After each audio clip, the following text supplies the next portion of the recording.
Rodrigo finally delivers, but Xabi Alonso remains in big trouble. Is Bayern's Lennart Karl a potential generational talent? And the World Cup's Pride match faces an awkward predicament. This is DMAC Daily. The Brazilian star may have been in the worst form of his entire senior career, but against Manchester City, a goal was inevitable. The 5th of his career against the Citizens. That's the most he scored against any club in all competitions. So it's no wonder that Pep himself was glazing the Madrid winger at full time, but ultimately it would be City's day, prevailing 2-1 at the Bernabeu. Great result on the road for the Sky Blues, but for the home side, this defeat only intensifies scrutiny of the Basque coach's early tenure. Madrid have now won only 2 of their last 8 matches in all competitions, slipping 4 points behind Barcelona in La Liga, and in the Champions League, when pitted against stronger opposition, Madrid have once again under-delivered. This has resulted in many credible media outlets claiming his job is now at serious risk. In fact, going into this match, it was pitted as a do-or-die situation for Alonso v City. Beyond that, the player power dynamic within this club has also been tested of late, the most notable of which was that highly publicized spat between Vinicius Jr. and Alonso, with the Brazilian reluctant to discuss a contract renewal while tensions persist. Although it's not just Vinny either, it's been reported that several squad members are largely dissatisfied with Alonso's coaching methods and team selections. However, off the back of their latest defeat, many Madrid players have surprisingly come forward in full support of their manager. Jude Bellingham saying, "We are fully behind Xabi Alonso." Same thing with Asensio, and perhaps the most shocking backing of all, Rodrigo showed his loyalty to the under-fire coach. Immediately after scoring, he hugged Alonso and then at full time reiterated the collective solidarity. "We stand with him. Many things are being said, but are all lies." So despite the doom and gloom assessment from both Spanish and English press, I don't think this is a full-scale internal civil war. You wouldn't see so many players go out of their way to back him if that were the case. That being said, the fans are evidently infuriated with the performances. The boos and whistles at full time indicate this is very much a critical situation nonetheless. I don't see Perez sacking Alonso just yet, and personally, I think they should give him more time, but if he doesn't win away at Alaves on Sunday, I wouldn't be surprised to see him go. Elsewhere in the Champions League, and there were so many seismic results in the last 48 hours, so we're going to speed run through as much as possible. Noni Madueke scored his first brace for the Gunners away in Belgium. That first goal in particular was pure filth. Dortmund dropped valuable points at home to Bodo Glimt, a remarkable result for the Arctic Minnows. The points were also shared between Bilbao and PSG and Leverkusen and Newcastle. Mourinho may be orchestrating a late-stage comeback in the UCL as Benfica outclassed Napoli. Back-to-back league phase victories for the special one, whilst Juve eventually prevailed over Cypriot underdogs Paphos 2-0, Jonathan David scoring in successive UCL matchdays. Yesterday was a similarly chaotic UCL matchday. Liverpool with a massive 3 points on the road without their Egyptian king, controversially. Slot opted for a midfield diamond this time, and the Reds looked far more assured defensively. The goal itself was rather fortunate, a very soft pen, but boy oh boy did Slot need that result. Meanwhile, Atletico held on against an in-form PSV to secure the win on the road. Alvarez and Sorloth providing the goods in Eindhoven, rising into the top 8. Tottenham were too good for Slavia Prague, with Xavi Simons scoring his first European goal for the club. Barcelona got the better of Eintracht Frankfurt 2-1, with fullback Jules Koundé, the difference maker, scoring 2 for the Catalan Giants. But surprisingly, he wasn't the most talked about defender that evening, with the most bizarre headline I've read in some time, as Ronaldo Araujo embarks on a spiritual journey. Where to, you may ask? None other than Tel Aviv.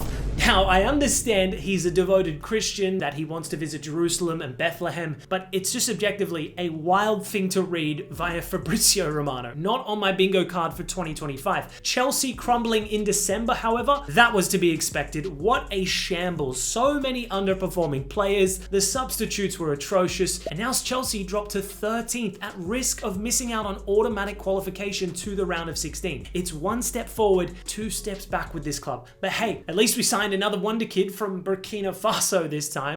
Speaking of wonder kids, Lennart Karl of Bayern Munich, boy is this kid special. Lamine Yamal previously redefined the standards of what was possible from a U18 player. Then Estevao suddenly emerged, a South American prodigy who broke Neymar's own goal-scoring record in Brazil. And now it's a German youngster who has suddenly exploded onto the scene in Munich. Off the back of a prolific youth campaign, notching up 45 goal involvements in 30 appearances for Bayern's U17s and U19s in 24-25, the 17-year-old attacking midfielder has since gone from academy standout to a record breaker in the Champions League, forcing the entire football world to take notice. In his first UCL start, a screamer was scored within 5 minutes in a memorable man-of-the-match display. 3 days later, he backed it up with another belter in the Bundesliga. Then he pulled up to the Emirates the following UCL Matchday against Europe's most informed team and backed it up with another ruthless goal. His next victim was Sporting, with another man-of-the-match display under the lights, scoring once again to become the youngest player ever to score in 3 consecutive matches in this competition, eclipsing Kylian Mbappe's previous record. The phrase generational talent gets thrown around a lot these days. Now, personally, I don't think we've seen nearly enough to make a conclusive judgment just yet, but the kid's immediate impact at senior level is evident, because he's not just excelling in comparison to his younger peers. No.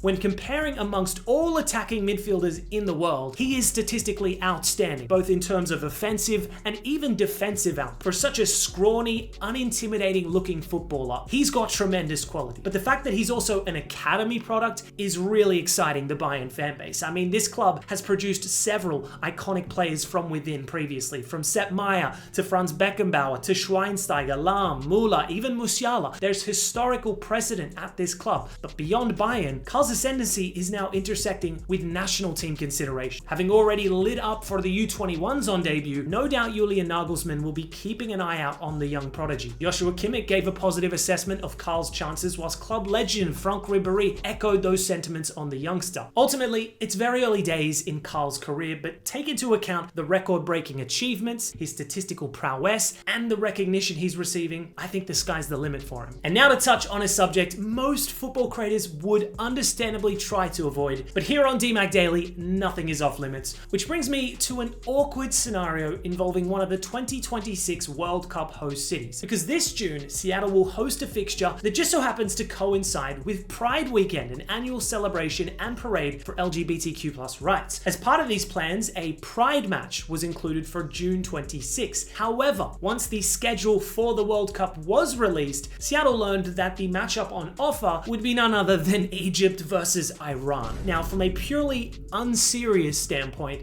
that is a comically unfortunate draw. Of all the hypothetical matchups on offer, I mean, it's sitcom levels of irony. Now, if you're unaware, same-sex relations are illegal in both of these countries. So immediately following this news, the Egyptian FA rejected any involvement, issuing a statement arguing that such activities conflict with its cultural, religious, and social values. They urged FIFA to prevent any of these events from occurring in or around match days, citing concerns over cultural sensitivity and claiming that pride-related initiatives would violate FIFA's political neutrality statutes. Iran's federation echoed these objections, with President Mehdi Taj claiming that both nations opposed, quote, an irrational group that supports a certain group. Now, it's important to note that FIFA itself is not organizing this Pride match. Additionally, the Seattle Pride Committee does not have authority to stage this Pride match inside Seattle Stadium. Seattle's Pride initiatives are instead external, tied to citywide celebrations, and these initiatives were conceived long before the draw. Now, the Pride Committee insists they will try and push ahead with this specific initiative, but I cannot foresee an Egypt v Iran Pride match under any circumstance. They can't legally enforce it. That's the reality. At the same time, what Egypt and Iran's FAs are demanding is similarly unenforceable. They are urging FIFA to not only prevent this Pride match, but also to prevent, quote, homosexuality supporting events of any sort from occurring near them on the 26th of June. That too is unenforceable. Even if the football match initiative is cancelled, there are hundreds of other events scheduled across the city that weekend. Understand, this is a cultural event that has been going on for decades in Seattle. The World Cup and FIFA have no ways of universally repressing the movement. Like, that's the simple truth. Anyways, guys, that's all for today's DMAC Daily.